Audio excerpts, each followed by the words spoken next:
नागलोक, ये नाम सुनते ही हमारे मन में वो तमाम किस्से घूमने लगते हैं जो हम पौराणिक कथाओं और अपने पूर्वजों की जुबानी लोक कथाओं में सुनते आ रहे हैं। इन कहानियों के मुताबिक नागलोक उस जगह को कहते हैं जहाँ सिर्फ नागों का वास होता है। वहाँ इच्छाधारी नाग रहते हैं जो कभी भी अपना रूप बदल सकते हैं। इन सभी में सबसे शक्तिशाली नाग वासुकी को माना जाता है। ये वही वासुकी हैं जिनको भगवान शिव अपने गले में धारण करते हैं। इन्हीं वासुकी को नागलोक का राजा कहा जाता है। कहा जाता है राजा वासुकी अमर हैं।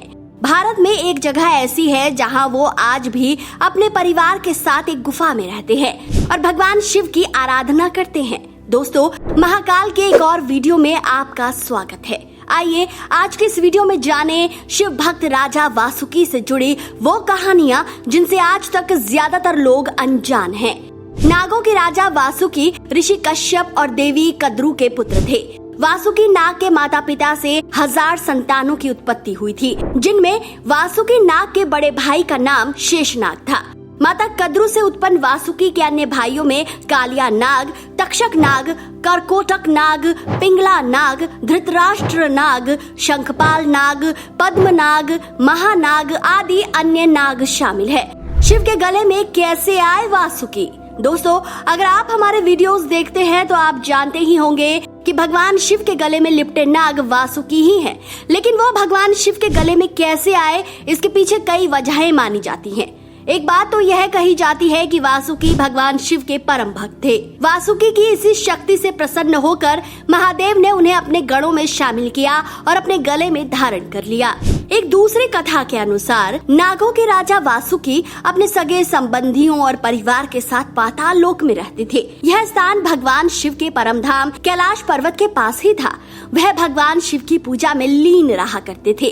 धार्मिक मान्यता है कि शिवलिंग की पूजा का प्रचलन नाग जाति ने ही शुरू किया था। क्योंकि वासुकी आकार में बहुत बड़े थे, इसलिए समुद्र मंथन के समय नागराज ने मेरु पर्वत से लिपटकर रस्सी का कार्य किया था। उन्हें एक तरफ से दानव और दूसरी तरफ से देवता पकड़कर खींच रहे थे। इस दौरान नागराज बुरी तरह से घायल हो गए थे। संसार के कल्याण हेतु समुद्र मंथन के कार्य में इनके अतुलनीय सहयोग से भगवान शिव अति प्रसन्न हुए और उन्हें अपने गले में सुशोभित करने का वरदान दिया। कहा जाता है कि तभी से नागराज वासुकी भगवान शिव के गले का हार बनकर उनकी शोभा बढ़ा रहे हैं। वहीं नागराज वासुकी के ही भाई शेषनाग भगवान विष्णु के शैया स्वरूप में विराजमान है। भगवान शिव और नागों के इस अटूट संबंध के चलते नाग पंचमी के दिन नागों की पूजा का विधान है। जैसा कि हम बता चुके हैं, वासुकी नाग बहुत ही भीमकाय और लंबे स्वरूप के थे। इसी के चलते त्रिपुर दहा के समय भगवान शंकर ने उन्हें अपने धनुष की डोर बनाया था। वासुकी का उल्लेख भगवान शिव के मत्स्य अवतार से भी जुड़ा है। मत्स्य अवतार 4 भुजाधारी साक्षात भगवान विष्णु का पहला अवतार माना गया है। मत्स्य अवतार ने एक राजा सत्यव्रत को प्रलय के समय कहा था कि तुम वासुकी नाग के द्वारा नाव को मेरे सींग से बांध देना, जिस पर वेद और जीवों समेत आप सवार हो। इससे सृष्टि की पुनः रचना हो सकेगी। कहा जाता है कि वासुकी ने नागवंश के अस्तित्व की रक्षा के लिए अपनी बहन का विवाह जरताकारु से कर दिया। मान्यता है कि जरताकारु के पुत्र आस्तिक ने जन्मेजय के नागी यज्ञ के समय सर्पों की रक्षा की थी, नहीं तो नागवंश पूर्ण रूप से समाप्त हो जाता। एक और कहानी के मुताबिक वासुकी ने ही 5 पांडवों में से भीम को 10,000 हाथियों के बल का वरदान दिया था। दरअसल दुर्योधन ने भीम को धोखे से विष पिलाकर गंगा नदी में फेंक दिया था और वो नागलोक पहुंच गए थे। वहां भीम के नाना जी ने वासुकी को भीम के बारे में जानकारी दी। इसके बाद ही वासुकी नाग ने भीम का विष उतारा और उसे 10,000 हाथियों का बल वरदान में दिया। कहा जाता है कि वासुकी ही वो नाग थे जिनके सिर पर नागमणि होती थी। जब भगवान श्री कृष्ण को कंस की जेल से चुपचाप वसुदेव उन्हें गोकुल ले जा रहे थे, तब रास्ते में जोरदार बारिश हो रही थी।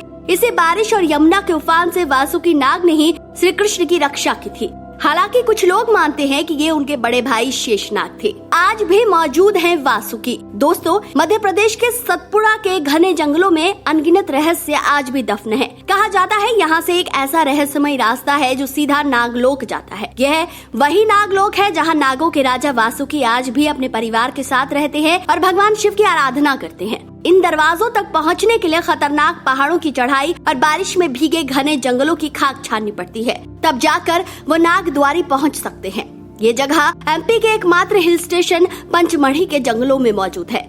साल में सिर्फ एक बार ही नागद्वारी की यात्रा और दर्शन का मौका मिलता है। सतपुड़ा टाइगर रिजर्व क्षेत्र होने के कारण यहाँ प्रवेश वर्जित होता है। रिजर्व फॉरेस्ट प्रबंधन यहाँ जाने वाले रास्ते का गेट बंद कर देता है। हर साल नागपंचमी पर यहाँ एक मेला होता है, जिसमें भाग लेने के लिए लोग जान जोखिम में डालकर कई किलोमीटर पैदल चलकर पहुँचते हैं। सावन में नागपंचमी के 10 दिन पहले से ही कई राज्यों के श्रद्धालु, खास तौर से महाराष्ट्र और मध्य प्रदेश के भक्तों का आना प्रारंभ हो जाता है। नागद्वारी के अंदर चिंतामणि की गुफा है। यह गुफा 100 फीट लंबी है। इस गुफा में नागदेव की कई मूर्तियां हैं। स्वर्ग द्वारा चिंतामणि गुफा से लगभग आधा किलोमीटर की दूरी पर एक गुफा स्थित है, जिसे बेहद रहस्य माना जाता है। मान्यता है कि जो लोग नागद्वार जाते हैं, उनकी मांगी गई मनोकामना अवश्य पूर्ण होती है। नागद्वारी की यात्रा करते समय रास्ते में आपका सामना कई जहरीले सांपों से हो सकता है, लेकिन राहत की बात है कि यह सांप भक्तों को कोई नुकसान नहीं पहुंचाते हैं। 12 किलोमीटर की पैदल पहाड़ी यात्रा पूरी कर लौटने में भक्तों को 2 दिन लगते हैं। नागद्वारी मंदिर की गुफा करीब 35 फीट लंबी है। नागद्वारी मंदिर की धार्मिक यात्रा को 100 साल से ज्यादा हो गए हैं। लोग 2-2 पीढ़ियों से मंदिर में नाग देवता के दर्शन करने के लिए आ रहे हैं।